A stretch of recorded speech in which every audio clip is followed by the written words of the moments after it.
Les Actes des Apôtres, chapitre 8. Saul avait approuvé le meurtre d'Étienne. Il y eut ce jour-là une grande persécution contre l'église de Jérusalem, et tous, excepté les apôtres, se dispersèrent dans les contrées de la Judée et de la Samarie. Des hommes pieux ensevelirent Étienne et le pleurèrent à grand bruit. Saul, de son côté, ravageait l'église. Pénétrant dans les maisons, il en arrachait hommes et femmes et les faisait jeter en prison. Ceux qui avaient été dispersés allaient de lieu en lieu, annonçant la bonne nouvelle de la parole. Philippe étant descendu dans la ville de Samarie, y prêcha le Christ. Les foules tout entières étaient attentives à ce que disait Philippe, lorsqu'elles apprirent et virent les miracles qu'il faisait. Car des esprits impurs sortirent de plusieurs démoniaques en poussant de grands cris, et beaucoup de paralytiques et de boiteux furent guéris. Il y eut une grande joie dans cette ville. Il y avait auparavant dans la ville un homme nommé Simon qui, se donnant pour un personnage important, exerçait la magie et provoquait même l'étonnement du peuple de la Samarie. Tous, depuis le plus petit jusqu'au plus grand, l'écoutaient attentivement et disaient « Celui-ci est la puissance de Dieu, celle qui s'appelle la Grande. » Ils l'écoutaient attentivement, parce qu'il les avait longtemps étonnés par ses actes de magie. Mais, quand ils crurent à Philippe, qui leur annonçait la bonne nouvelle du royaume de Dieu et du nom de Jésus-Christ, hommes et femmes se firent baptiser. Simon lui-même crut, et, après avoir été baptisé, il ne quittait plus Philippe, et il voyait avec étonnement les miracles et les grands prodiges qui s'opéraient. Les apôtres qui étaient à Jérusalem, ayant appris que la Samarie avait reçu la parole de Dieu, y envoyèrent Pierre et Jean. Ceux-ci, arrivés chez les Samaritains, prièrent pour eux, afin qu'ils reçussent le Saint-Esprit, car il n'était pas encore descendu sur aucun d'eux.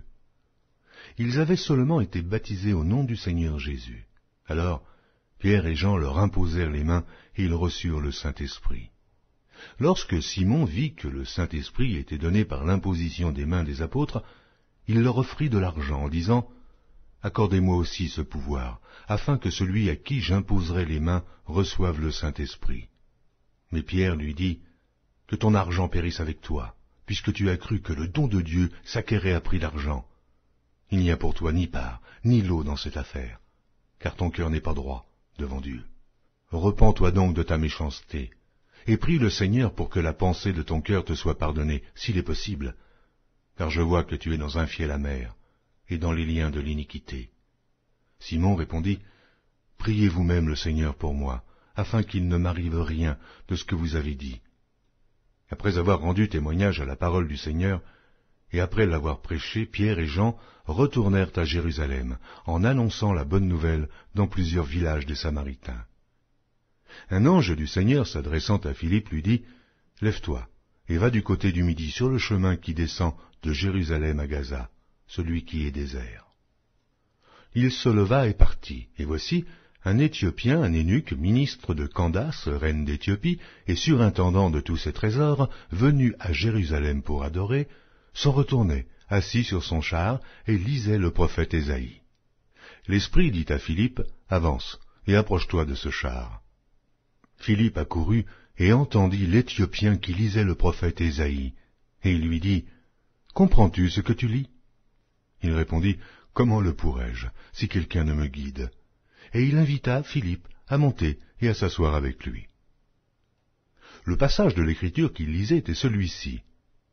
Il a été mené comme une brebis à la boucherie, et, comme un agneau muet devant celui qui le tond, il n'a point ouvert la bouche.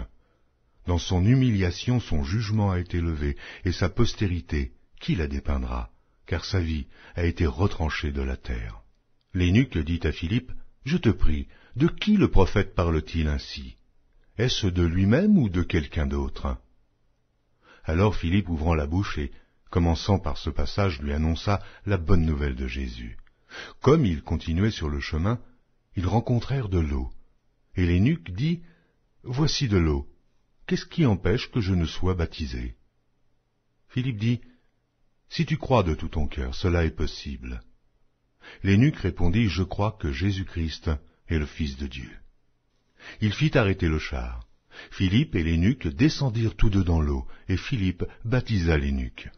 Quand ils furent sortis de l'eau, l'Esprit du Seigneur enleva Philippe, et l'eunuque ne le vit plus, tandis que, joyeux, il poursuivait sa route. Philippe se trouva dans Azote, d'où il alla jusqu'à Césarée, en évangélisant toutes les villes par lesquelles il passait.